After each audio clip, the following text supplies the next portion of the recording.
ताल्लुक है। वज़ीर-ए-आज़म शहबाज शरीफ ने कहा है कि वो दिन आएगा जब कश्मीर भारत के गासिबाना कब्जे से आज़ाद होगा।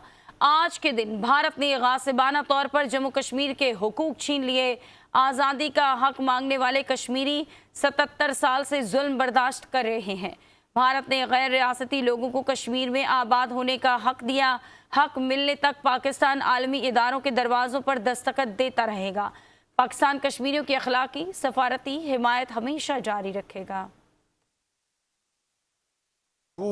थे आज के दिन हिंदुस्तानी हुकूमत ने गासिबाना तौर पर मकबूजा जम्मू कश्मीर में वहाँ के रहने वाले बुजुर्गों, भाइयों और बहनों के जो हकूक थे उनको भी छीन लिया और आर्टिकल 370 और दफ़ा 35A का ख़ात्मा करके मकबूजा कश्मीर में जो कि गैर रियासती लोग हैं उनको भी आबाद होने का गैर कानूनी हक दे दिया गया।